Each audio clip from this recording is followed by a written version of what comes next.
প্রত্যেক বছর যখন আইপিএলের অকশন আসে তখনই কিন্তু বাংলাদেশের বেশ কিছু মিডিয়া, বেশ কিছু সোশ্যাল মিডিয়া ইনফ্লুয়েন্সারদের ভিডিও দেখে এটা মনে হয় যে বাংলাদেশের প্লেয়াররা হয়তো সবথেকে বেশি টাকায় বিক্রি হবে। এবারও তার ব্যতিক্রম না। দেখো, আইপিএলের মেগা অকশন শুরু হচ্ছে আগামী 24 এবং 25শে নভেম্বর সৌদি আরবের জেদা শহরে।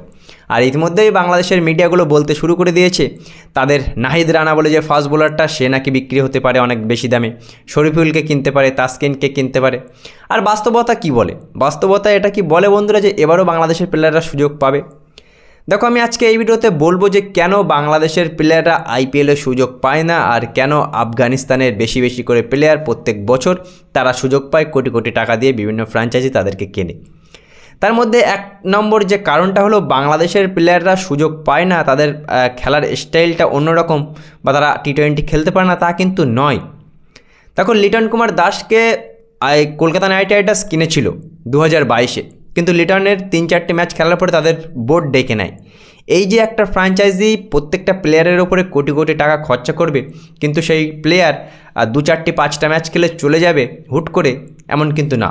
আমরা দেখেছিলাম এর আগের বছরে, মানে এই 2024-এ মোস্তাফিজুর কেমন করে ইম্পর্টেন্ট সময় চেন্নাইকে ছেড়ে দিয়ে চলে গিয়েছিল। আর এই কারণেই কিন্তু বড় বড় ফ্র্যাঞ্চাইজি বাংলাদেশের প্লেয়ারদের সুযোগ দেয় না। দেখো, আমি একবার বলবো যে বাংলাদেশের যে নাহিদ রানা বলছে বা শরীফুল, তাসকিনকে কিন্তু লখনৌ কিনতে চেয়েছিল, কিন্তু তাদের ক্রিকেট বোর্ড সবসময় বেগড়া ঘটিয়ে দেয়। সুতরাং এবারও তার ব্যতিক্রম ঘটবে না, আর আইপিএলে বাংলাদেশের প্লেয়ারদের সুযোগ দেবে না। ওই টেনে মোস্তাফিজুর রহমানকে হয়তো সুযোগ দিতে পারে, বাদ বাকি কোনো প্লেয়ার সুযোগ পাবে না। সাকিব তো বাদ পড়েই গিয়েছে, ইন্টারন্যাশনাল ক্রিকেট খেলে না কন্ট্রোভার্সির জন্য, আর এর আগের সিজনেও সাকিবকে কিনেনি। সুতরাং বাংলাদেশের মিডিয়া বা বাংলাদেশের মানুষরা যে স্বপ্ন দেখছিল তা কিন্তু পূরণ হবে না। দ্বিতীয় নম্বর যে কারণটা সবথেকে বড় মনে করি, সেটা হলো টি-20 খেলার স্টাইলটা বাংলাদেশের সেই পুরনো যুগের মতো। তারা 150 রান করতে পারে না, তাদের কোনো ব্যাটসম্যান ভালো রান করতে পারে না, তাদের দেশের টিম মোট 150 রানও করতে পারে না, 200 রানও করতে পারে না। মানে টি-20 খেলার অ্যাবিলিটি, টি-20 খেলার মানসিকতা কিন্তু সম্পূর্ণ অন্যরকম। সেই কারণেই ফালতু তাদের দেশের প্লেয়ারের উপরে টাকা খরচা করতে চায় না বড় বড় ফ্র্যাঞ্চাইজি। তারা আশা করে থাকে তাদের প্লেয়ার খেলবে, কিন্তু ভাই এবারও এই ভিডিওটা বলে দিচ্ছি যে মোস্তাফিজুর ছাড়া বাংলাদেশের কোনো প্লেয়ারকে সুযোগ দেবে না আইপিএলে, এটা তোমরা ধরে রাখো। তোমরা যে স্বপ্ন দেখছো, তোমরা যে আশা দেখছো, তোমরা প্রতিবারের ন্যায় এবারও হতাশ হবে। তার একটাই কারণ, তোমাদের ক্রিকেট বোর্ড আর তোমাদের টি-20 ক্রিকেট খেলার স্টাইলটা একেবারেই কিন্তু অন্যরকম, যেটা বিশ্বের অন্যান্য প্লেয়ার বা অন্যান্য দেশের ক্রিকেটার থেকে একেবারে অন্যরকম।